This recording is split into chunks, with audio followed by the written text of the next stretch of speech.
Go back. Remember, oops, sorry. Remember, you can.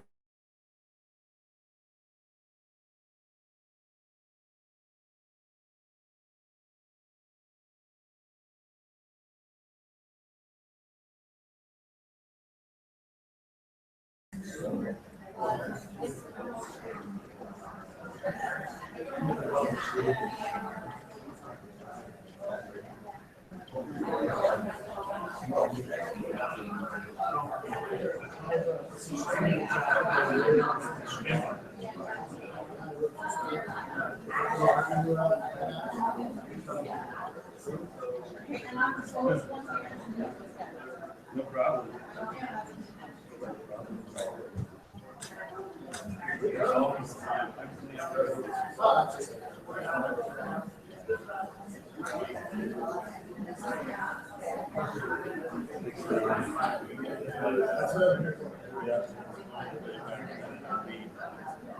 have water on all these tables, but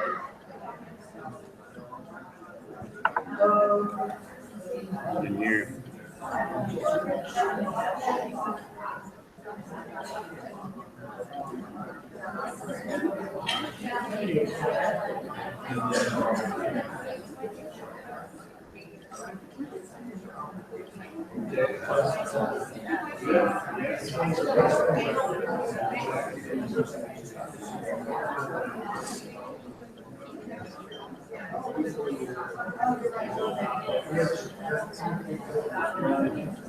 Mobile device. Yeah. I don't know. This is the first time I've tried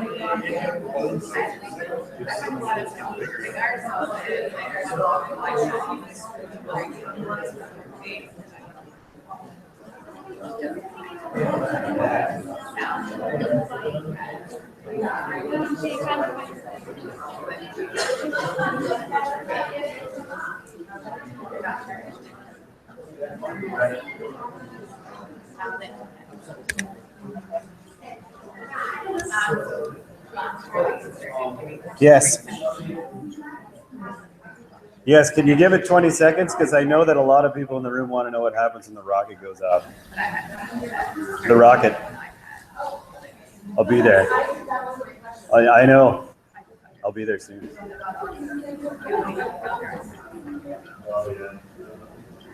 There it goes.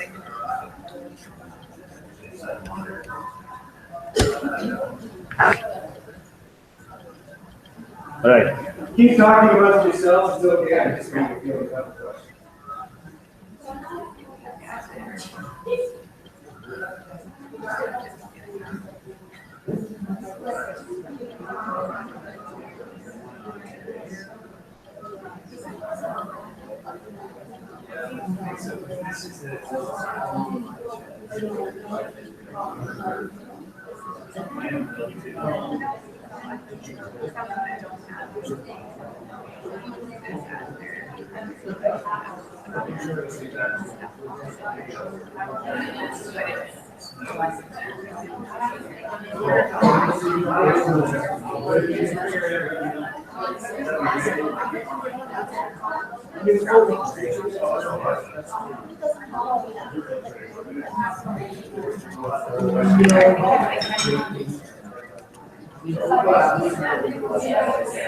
Okay, thank you.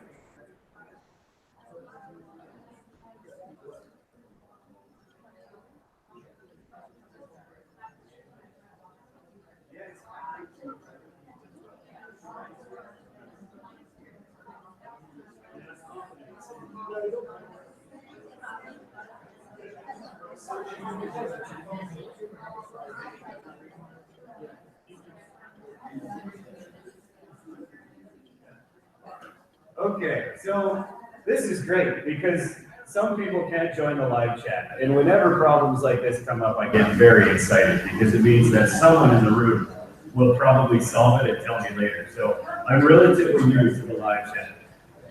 If you're having problems with the live chat and you figure out how to do it, that's great. Let me know. But for the purpose of right now, we're going to keep moving. Here we go. Okay.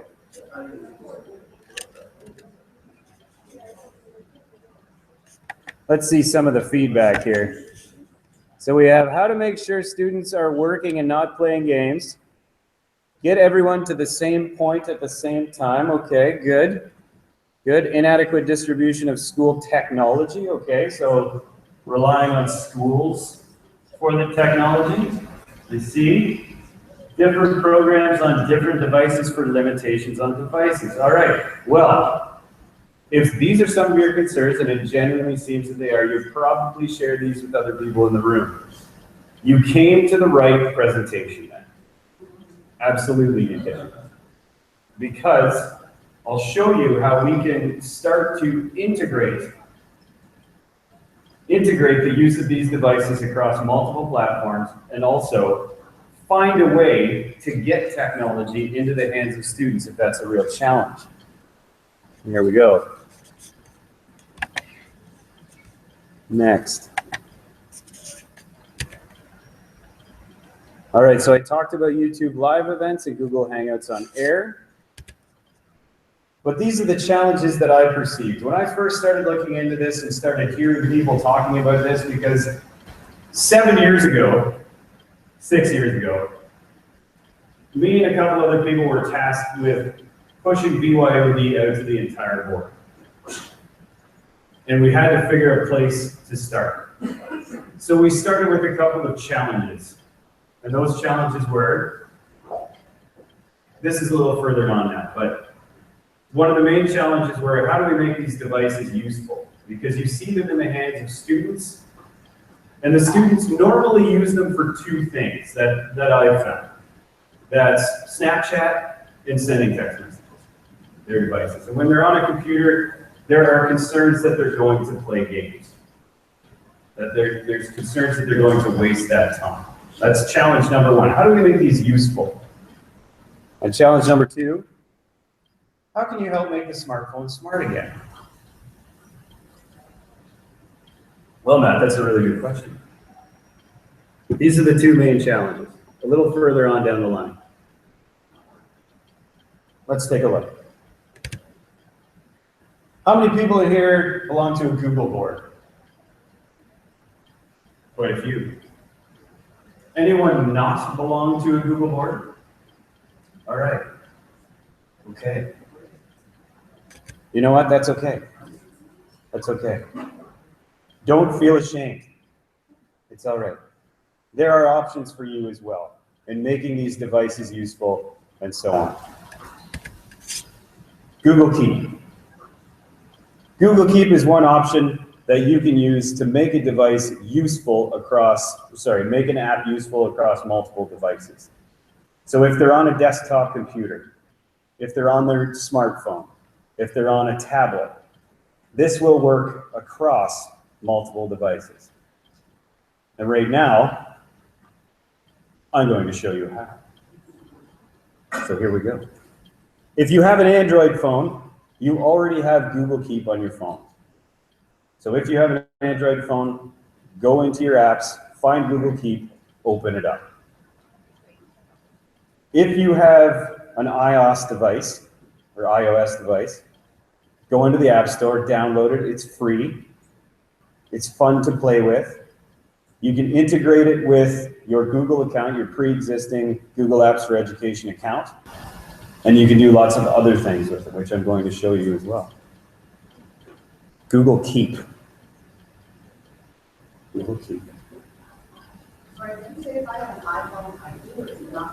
You don't have it built in, but you can download it for free from the App Store. Absolutely. If you want to play with it, download it. If you don't feel comfortable with putting this app on your phone, I'll show you some of the things you can do. Yeah.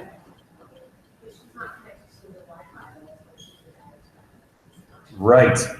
Good. So if you cannot download it because you're only connected with one device, what you can do is this.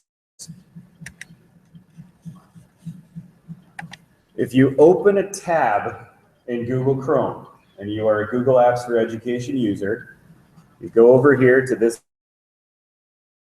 little Google Keep. is right there.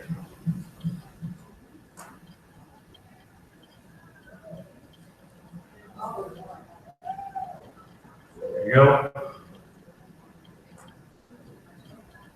Good. Click on the little app matrix at the top right-hand corner, find Keep, open it up.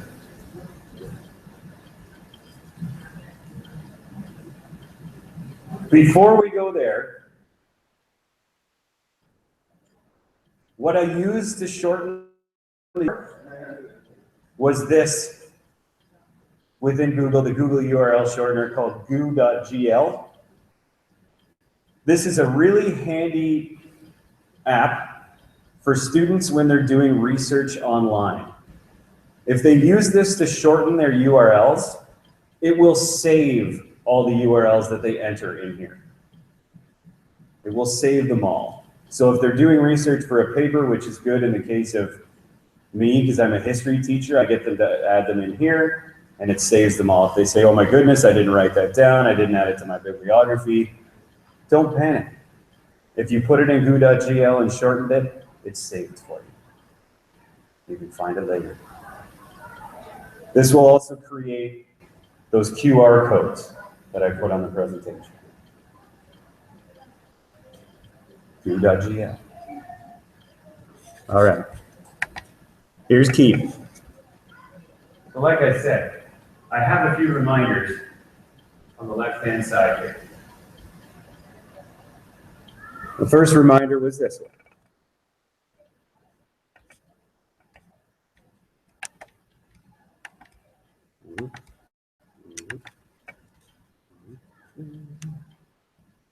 Okay.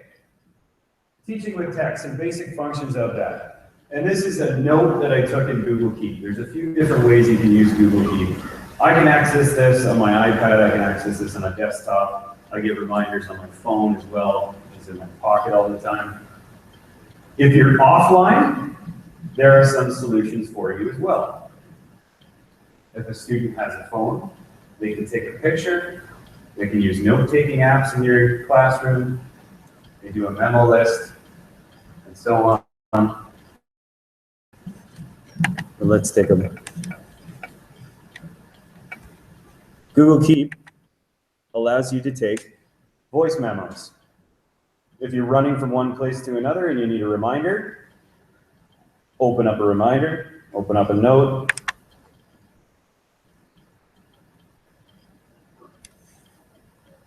You would have heard me say, yes, that's right, Matt. And it would have sounded great. And I just discovered that I have the volume off of my computer. Ta-da.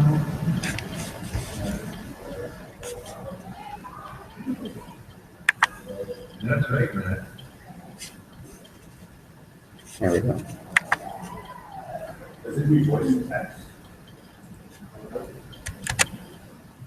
Does it do voice to text? Not that I've found. Not that I've found. Okay. Another piece, taking pictures within Google Keep of notes. I usually write almost everything I do first in a notebook. I put a reminder entitled today, Remember Your Notebook, and I left my notebook at home. But I took a picture of it and uploaded it to Google Keep. So I know what order I'm going to do my presentation in. It's all there. I can also access it on my iPad, which I have right here, so I can follow along with that. So take a picture, put a reminder of it, and away you go. All right.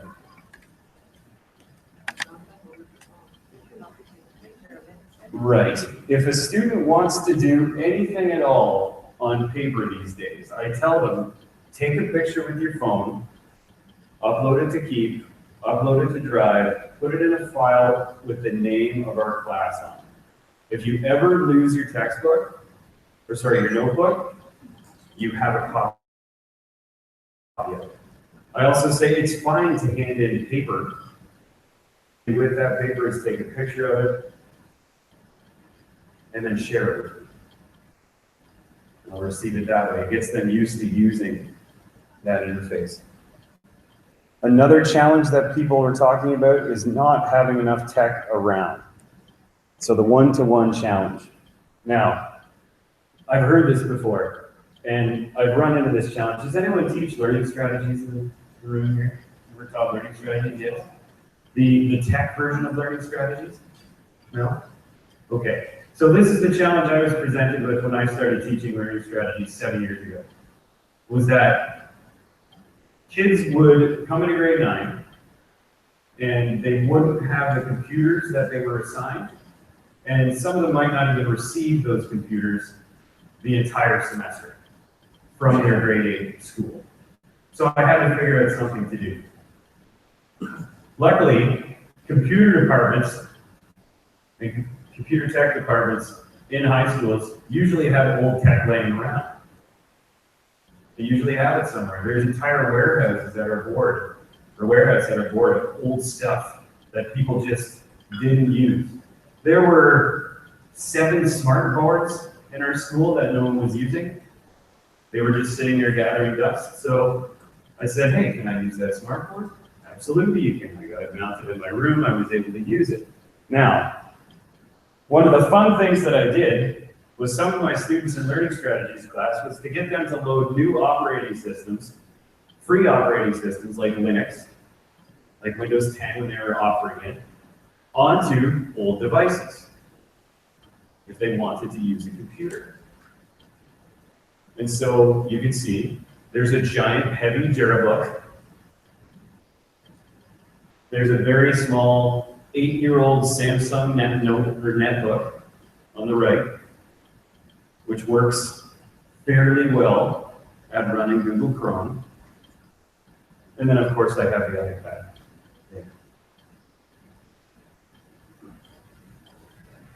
So there might be some of that laying around. This computer that I'm presenting from today is a Frankenstein monster of a device that I sent down to the magical tech elves, and they loaded a whole bunch of cool stuff on it. Made basically a Lamborghini. It's wonderful. All right. Good. So that is Keep. There is one more item that I'd like to show you on Keep. So in Keep, you can give labels to certain things. I knew that I had to organize all of my OSSTF presentation stuff into a label. So I created a label called OSSTF presentation, just like in a to-do list.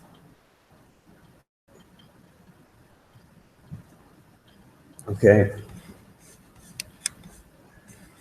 So that's just one thing. One app so far. If you're a Google board and you want to take away one thing today, check out Google Keep. There's so much more you can do. You can also use Google Keep as a portfolio for portfolio learning. So have students record artwork that they're doing, load it into a label like this, and share it with you. They can share the entire label with you so you can see what's in there. And finally, there's another option called Grab Image Text. And what Grab Image Text will do is it will try to read something off of paper and turn it into text that's readable. So it sort of worked with this picture, but all I did was lay a document on the table, take a picture of it, and it does an okay job on this, but it wasn't a very good quality picture. Yes? So can you use Google Rewrite for like one in here to have it read to you, or? Let's take a look.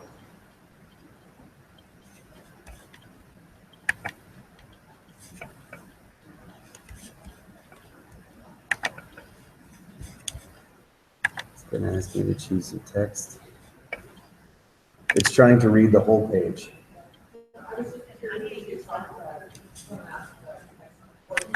I'll show you later. Okay, that is fabulous.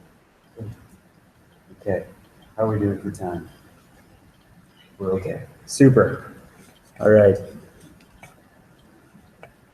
Let's go back to the presentation. So there's many different things you can do with Google Keep. If you're not a Google board, Evernote has many functions you can use as well. Does anyone use Evernote right now? Give me a thumbs up if you're an Evernote user. Yeah? The two people? Okay. How about this? Before I move on, because I know that people have downloaded this, you have lots of questions about Google Keep. What I'd like you to do right now is take a couple minutes and play with Google Keep. Play. So instead of me rambling on more and jamming something else in your brain, why don't you go ahead and play? Because we do have the time to do that. I'll wander around. If you have any questions for me, put your hand up, call me over, and away we go. Okay. I'll be there soon. I'll be there soon.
Okay. Ready? Which one? Oh my goodness, we're coming up to the slides. You'll see. There are a ridiculous amount of functions, right, that are super. And it's under. No, it's not. eRight is completely different. It has attached to Chrome and attached to Drive.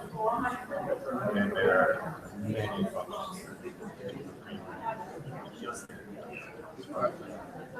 Yeah.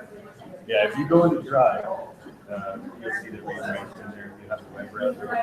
I haven't used it on this kind of device. And I don't know how well it's on the browser. Why is I don't understand? I'm not because I already logged in. Even though I just get off of this one. If you're using Greenlight at desktop, it'll be your best. Well, I'll make some notes. Okay.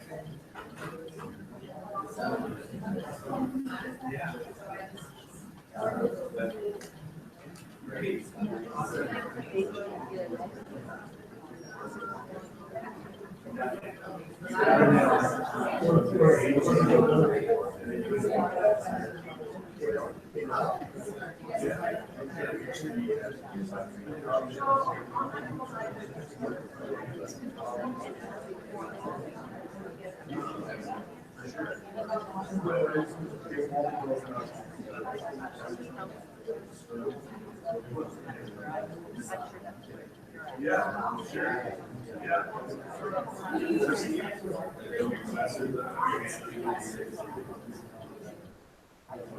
Sure. I don't know what we, yeah, it's the same kind of thing. There are a lot more functions there.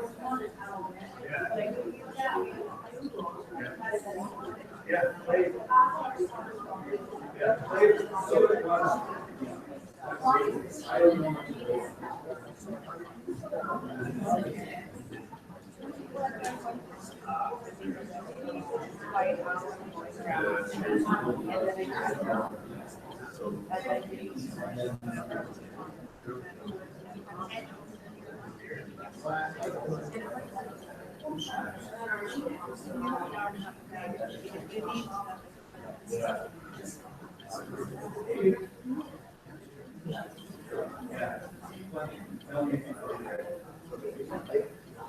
Okay, this is great. Okay, and we're back. And we're back. I know, so many questions, right? Write them down. Put them in the live chat, please. I'll be here answering questions afterwards, no problem. Yeah, but it's good. This is creating a lot of great questions. So, on to the next piece. Evernote. Okay, so a couple of people in the room have used Evernote. A few people in the room have used Evernote, which is great.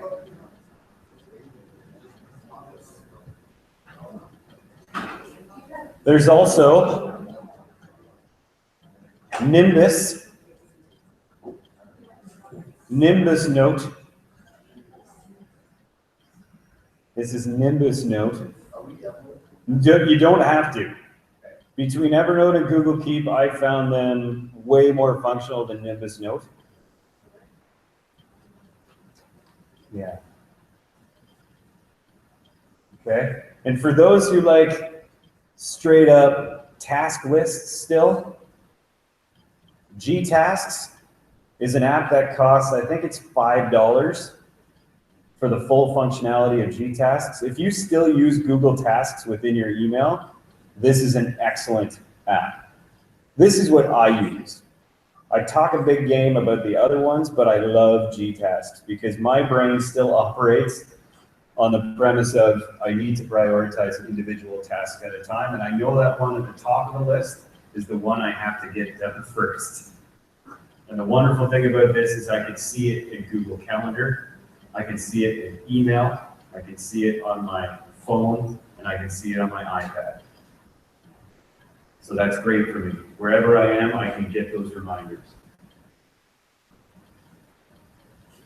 That's Gtasks. Other functionalities about Keep, you can save notes to Google Docs, so it'll save in Google Drive for you.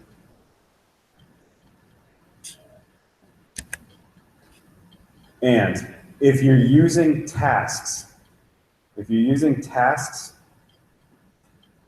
on your iPhone, you can sync this task list with a calendar.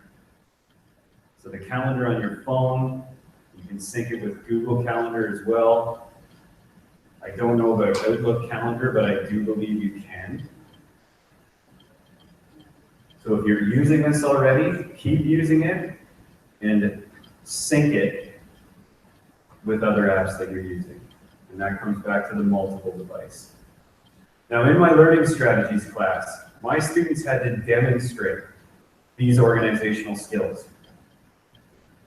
And I didn't know about tasks until a student showed me.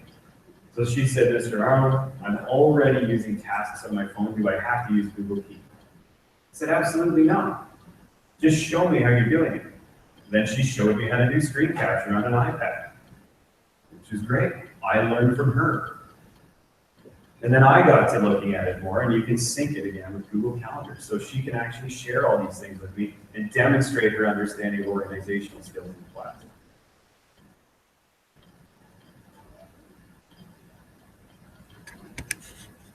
Okay.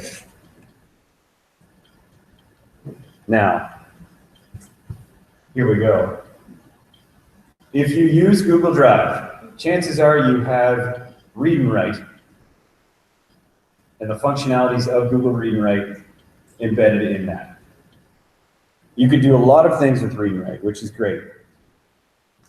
How many people are using their phones right now to follow this presentation? Yeah? Okay, so what I'm going to do now is I'm going to walk you through the process specifically on an iOS device on how to take a document like this, and in this you can show a student in your class. If a student with a learning disability, reading disability gets one of these from a teacher, they have the power within their hand to convert this into an OCR document so they can read it. And you do too. But wait, there's more.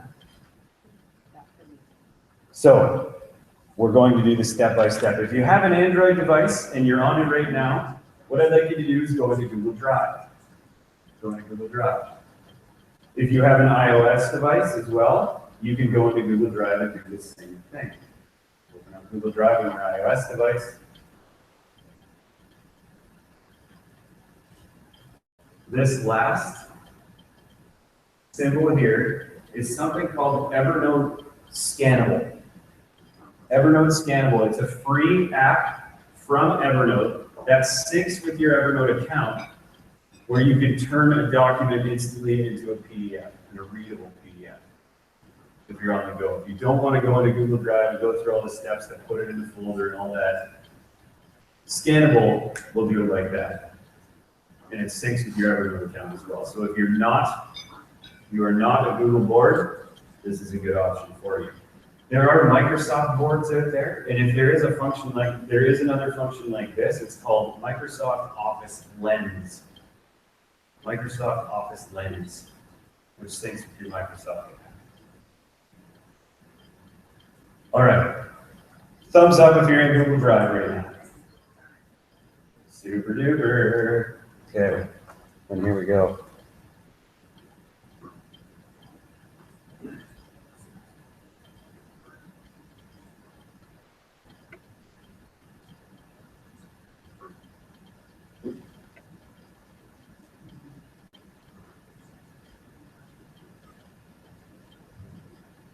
BJA. Okay.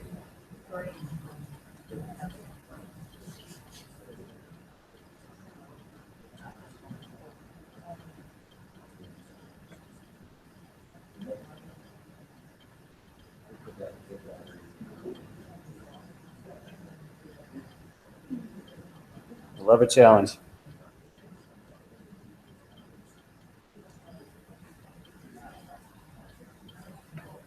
Google Drive, here you have it.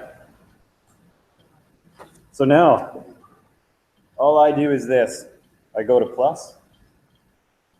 I want to put a document in here. I love it how it walks you through it because it asks you if you want to use the camera to add a document. I'm going to say yes.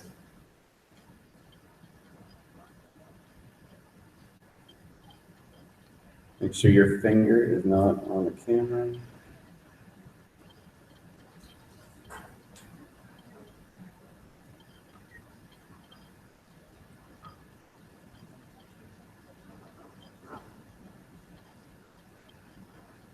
Okay. And again, there's the challenge of having the only one device that you can hook up. This is not actually going to upload for me. So I'm going to show you an option using the computer. So when that document uploads, there's a folder within Google Drive called Snapverter. Snapverter that some of you may have never seen. And what Snapverter does is it takes that PDF and then it uploads it and converts it into something that students can use their OCR technology to read the document to them.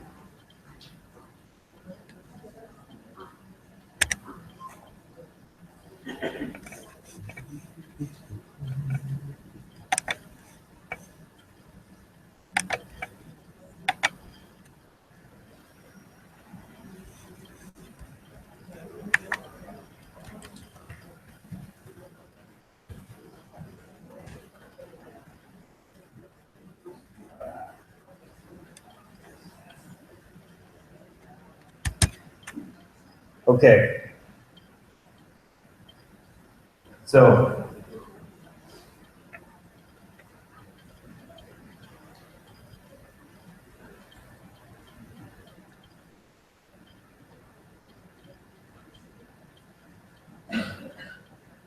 once you have uploaded that image, what you're going to do is find your Snapburger folder within Google Drive.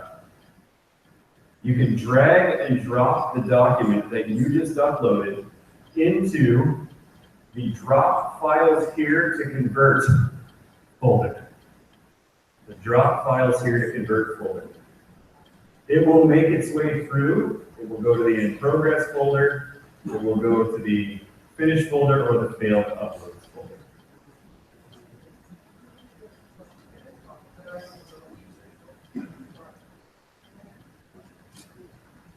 If you can't find it, search for it at the top of your page, folks. Type in Snapburger in the search bar.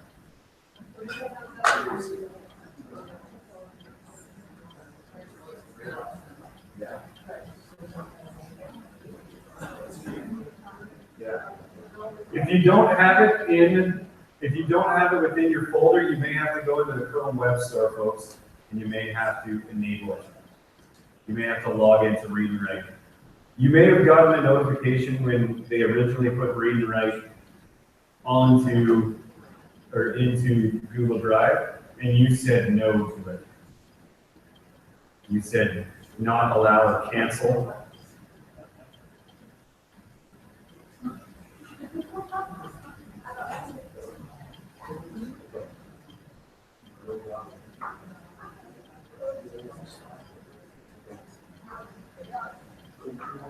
So,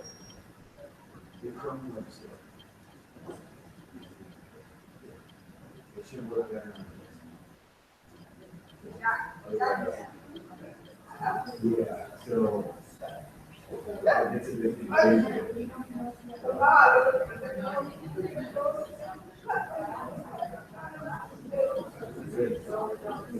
Go home. Yeah. Okay. I just went into the Google store and there's No problem. No problem. So there's a few other steps you may have to go through on your laptop to do that. And if you can stick around for a few minutes after, I'll show you. Yeah. Okay. So I'll show you the end result of this, and then later you can play around with this. So here's a number of documents that I took a picture of and uploaded into Snapburger. Our school emergency response training and annual drills. I can now go in, open this up with Read and Write for Google Chrome. And it gives me an incredible amount of functionality within this document. I can make Read and Write read it to me. My favorite voice in Read and Write is Australian Karen. She's very calming. And if I have to read through 32 essays about social history in Canada, Australian Karen's voice is way better than my inside my head voice. Saves me a lot of reading. I can also highlight different parts of the document. So if a student's reading a PDF online, the other day in my history class, I got them to recognize what a social impact, political impact, and economic impact of a certain historical injustice was. They highlighted those impacts.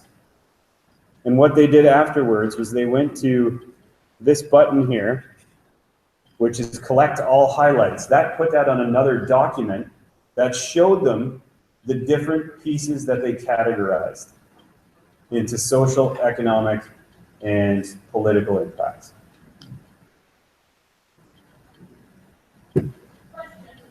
Yes.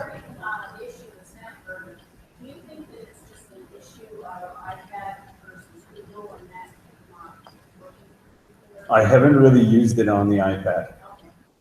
that much. I know I can take a picture, I know I can take a screen capture on an iPad, upload it into Drive, and most of the functionality I use to read and write is on the laptop, desktop, Chromebooks, and so on. We have a whole bunch of Chromebooks in our school, and so usually you can get your hands on one. Yep, other question in the back? Just to clarify, Mm-hmm. we are using iPad. Okay.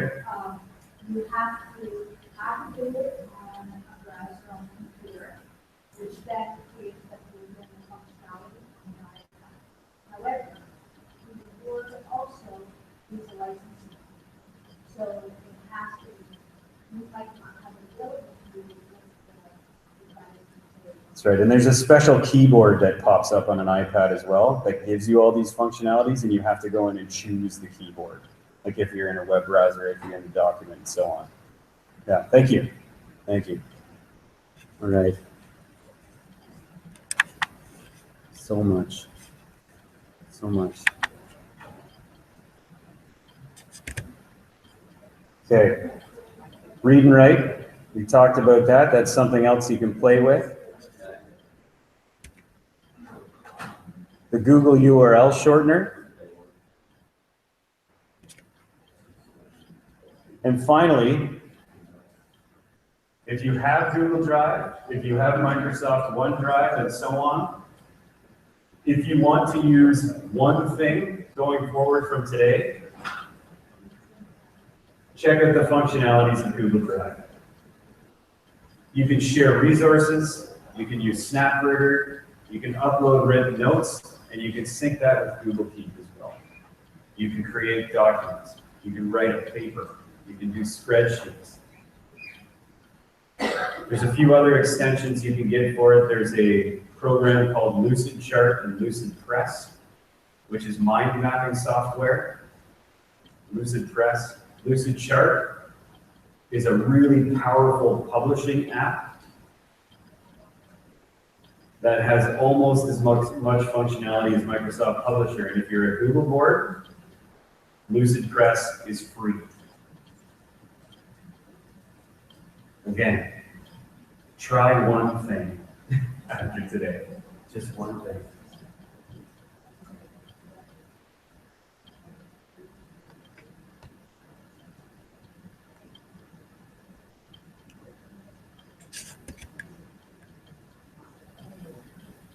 So turn and talk time. I've been talking for a long time. I love the sound of my own voice, but I know from some of my students, they've told me that my voice is so soothing, it can put them to sleep. I'm known to my classes as the purring mongoose.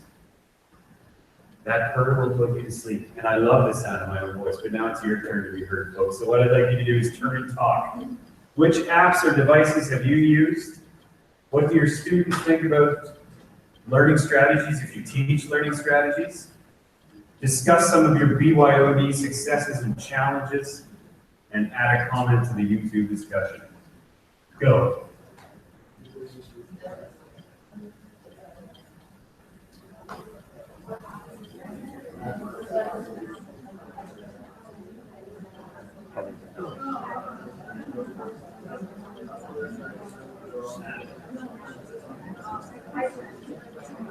If you can't add to the YouTube discussion, you can always comment on the slideshow.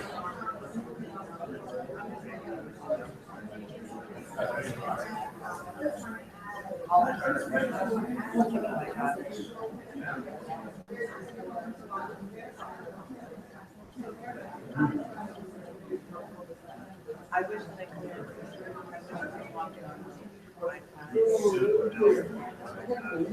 No idea.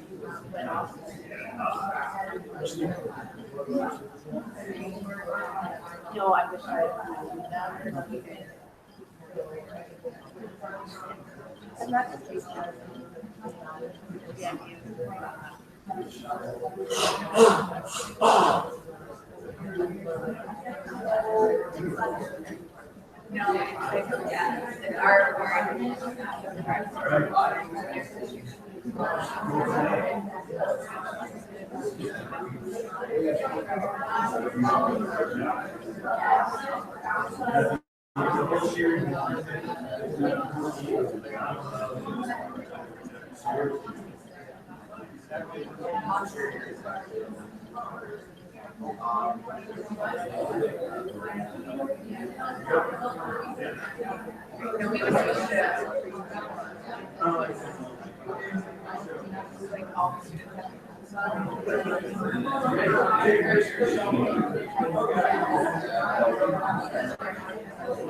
So we're all learning how to use it as well.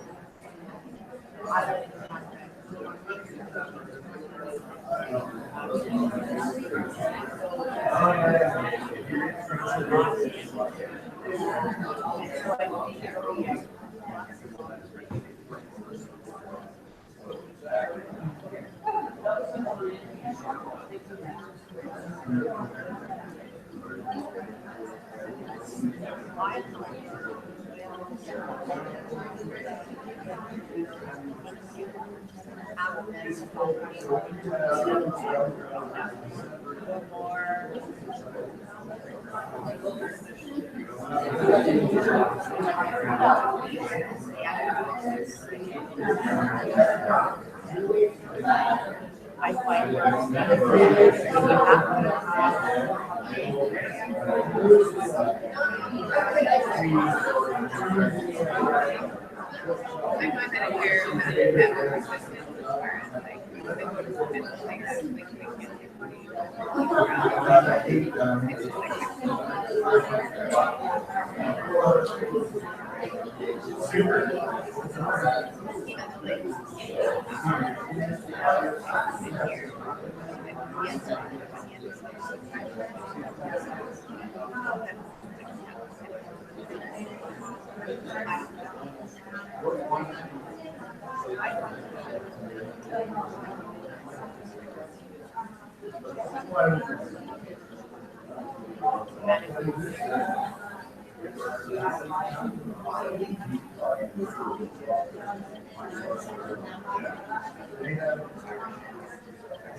somebody can buy more traces.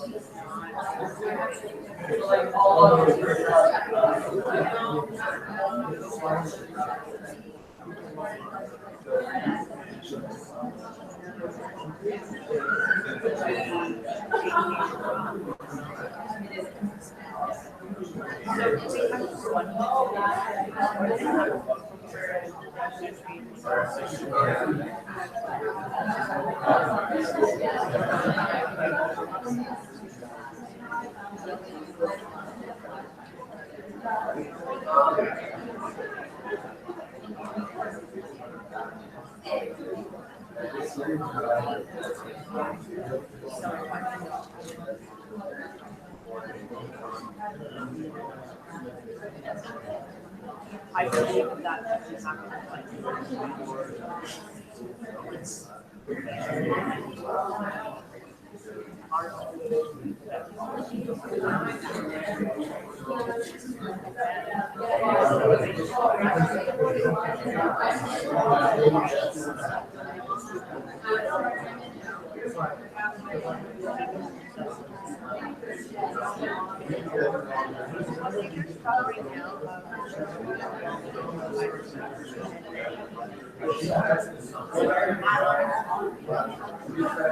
right? The person who's making it.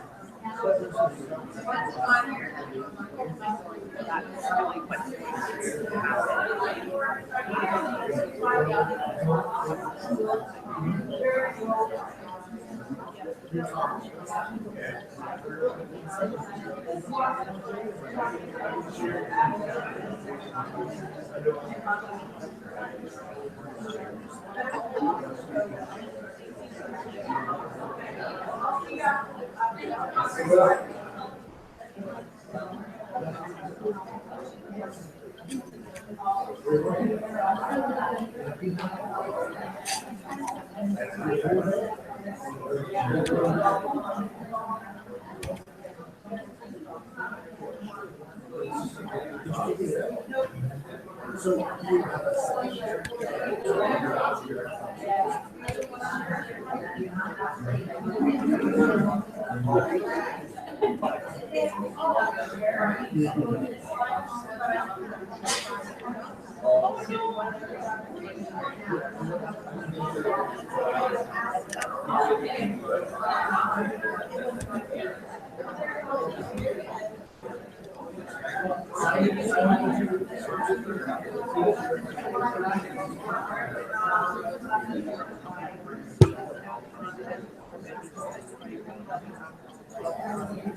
Yeah. Is YouTube Live work from a mobile device? Do I what? Is YouTube Live or from a mobile device? I don't know. I've never tried. I've never used it. I've tried from the iPad, and I was able to participate in a session, but I don't think I was able to initiate a session from my iPad. I was able to participate in one, which made it fun because I could control what the slides did from there to there, so it almost looked like a remote device, which is really handy. But yeah, I've never initiated one, the YouTube Live event. And that live event that's happening, you can save it. And then It saves automatically. It's within YouTube, so it goes right up when it's all done. Yeah.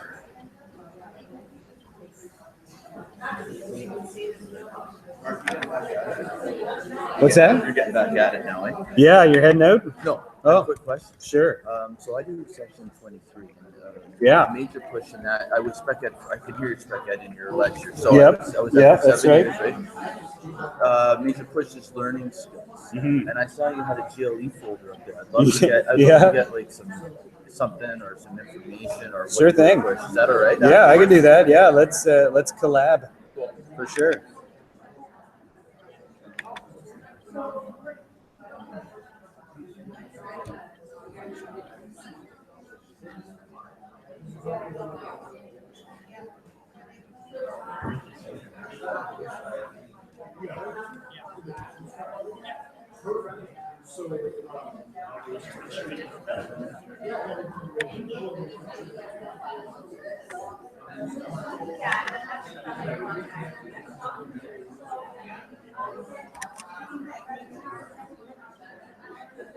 Okay, and we're back.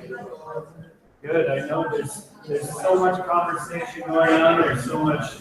People are playing. People are frantically downloading and snapping and talking and stories going on.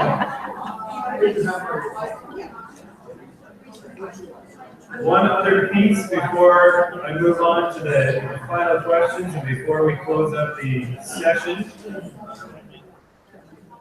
is within Evernote, you can, and I love having a smartboard in my room because it means that the smartboards can take my terrible handwriting and turn it into something that the students can read, which is great, which is why I never write in chalk on the board, and smartboards are awesome. That is my handwriting, yes. Going back to GTask again, for those who like simple task lists, well, the GTask is there. I made a note at the top. It asks you if you want to write something in, which is really handy. That's one other thing I wanted to show. I can't say enough good about the GTask app itself. So let's get back to the presentation now. Last piece here.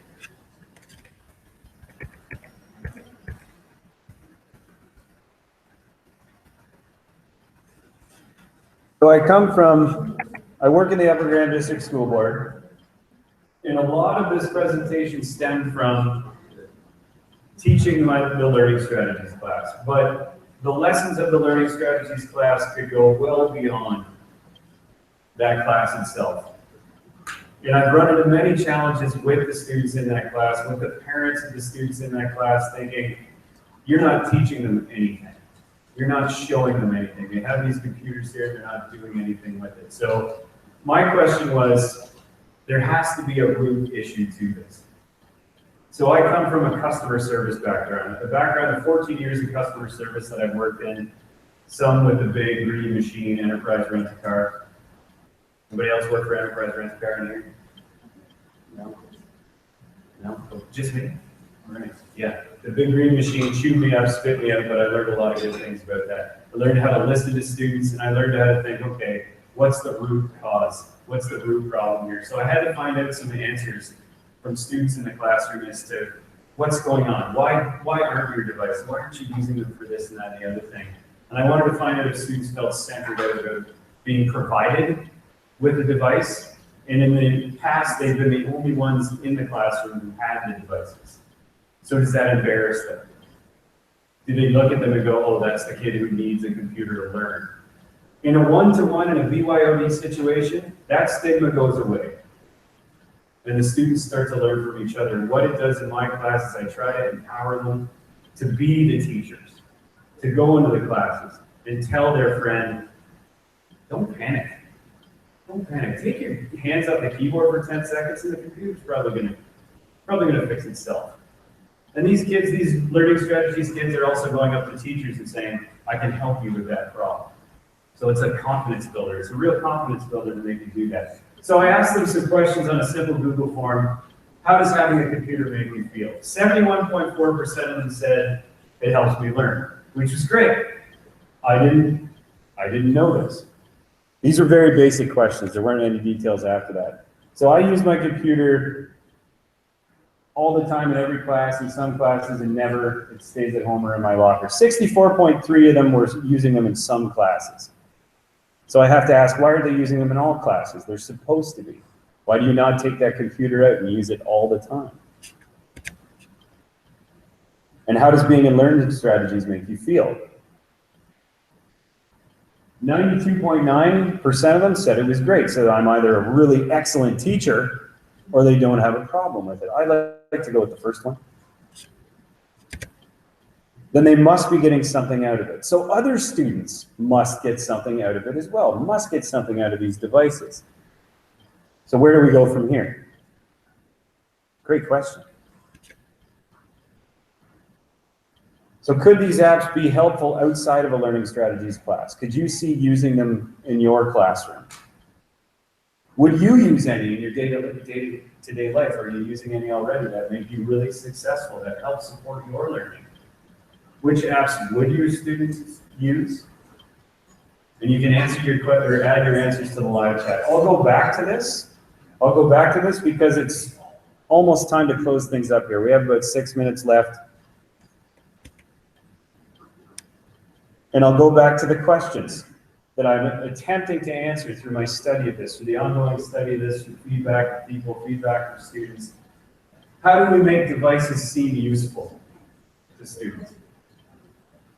You integrate them into your practice. You model them in your classes. You normalize it. I will call up Read and Write on a screen and I will use it in my instruction. I'll ask students if they want the purring mongoose or Australian Karen that day. Read them something off the screen. Usually they choose me, but sometimes I just put Karen up there because I like her. And how can we make the smartphone smart again? Discover and use apps that bridge platforms, that go across different devices. So wherever a student is, whatever they're doing, They know that they have an app that can support their learning then. If it's as simple as taking a picture of the work that they did so they can ensure that they don't lose it, then you've reached them. Then they're using something. They're using one thing. They're trying one thing.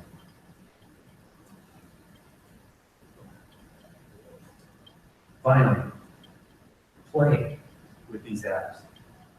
Learn from each other. But be careful. You may just have some fun along the way. Great, thanks for your time. That's it.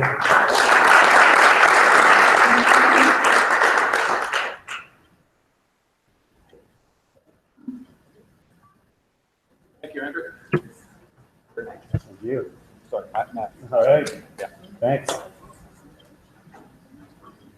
Any questions? I'll be here for a while, probably until noon, so come on up.